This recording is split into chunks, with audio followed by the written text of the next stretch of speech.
The video I did the other day about cutting chords got a lot of attention, and discussion was brought up about different ways to cut the chords.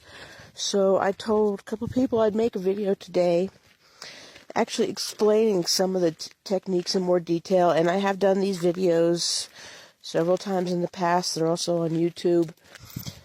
I will go ahead and explain again here today. 7, no, get out of the coyote poop. That is if 7 lets me stop for a second, because he's very insistent sometimes.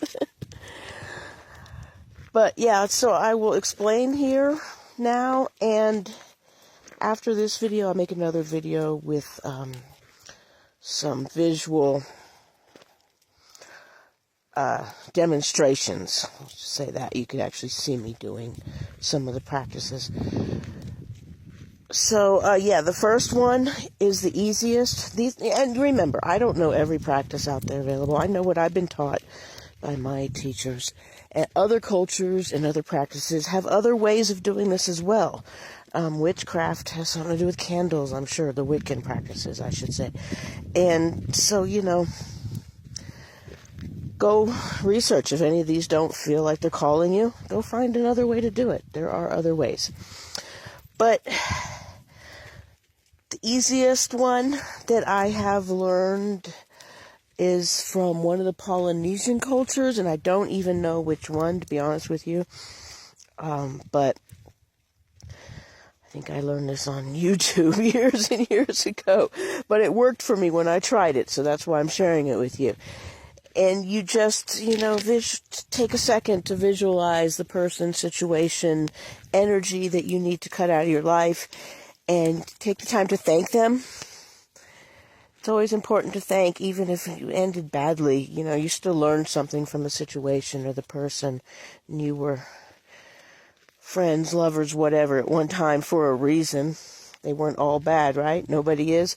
So yeah, thank them.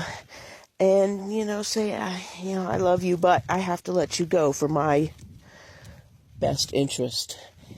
And you look out in front of you and you visualize a cord, and you take your fingers like scissors and you cut the cord. And, yeah, that works for small things. And I mean small things, people you didn't have a huge attachment to in the first place. It's not going to work if you were madly in love. You need something a little bit stronger.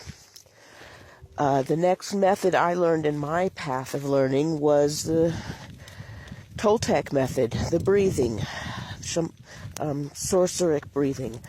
So what we do is we sit in solitude and silence, if possible, and sort of go into a meditative state and see the situation or the history, go back and relive the events that you once went through and the people, and remember the emotions and feel it all over again. And yes, this is fucking hard.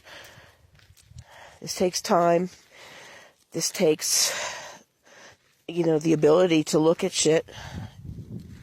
And yeah, you might cry and you might scream and you're going to feel them emotions all over again like you were there.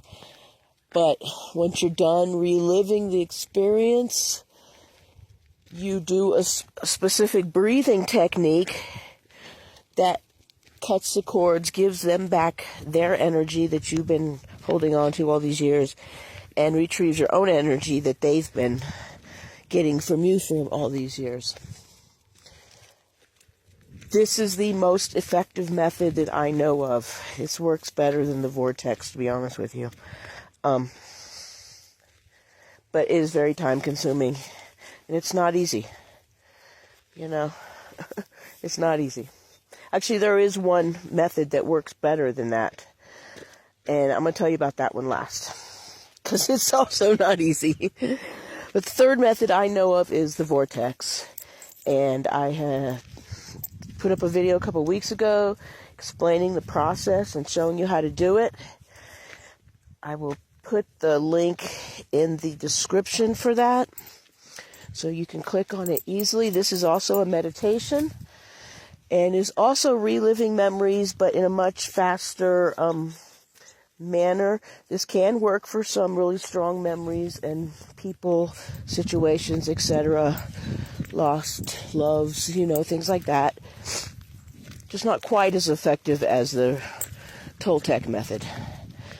It is much faster than the Toltec method, though. Much, much faster. So if you are adept at meditating, this is the one I would suggest you give it a try.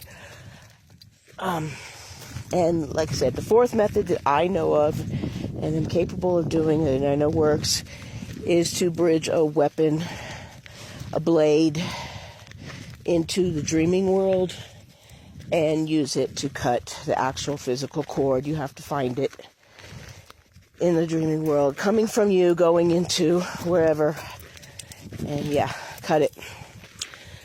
That one's not so easy because, like I said, you have to bridge a weapon. And I'm not going to teach everyone how to do that on public social media because I don't think everyone should know a weapon in dreaming. But anyway, so I'll get that link for you for the vortex, and I will do the demonstration video on the Toltec method one more time for you, if I can get 7 to stop long enough. 7, come on. Let's find a place to sit down for a second. Some nice rocks over there, but I'm not going through that shit to get to it. Maybe we'll go around. Alright, so I'll be back and see you in a minute.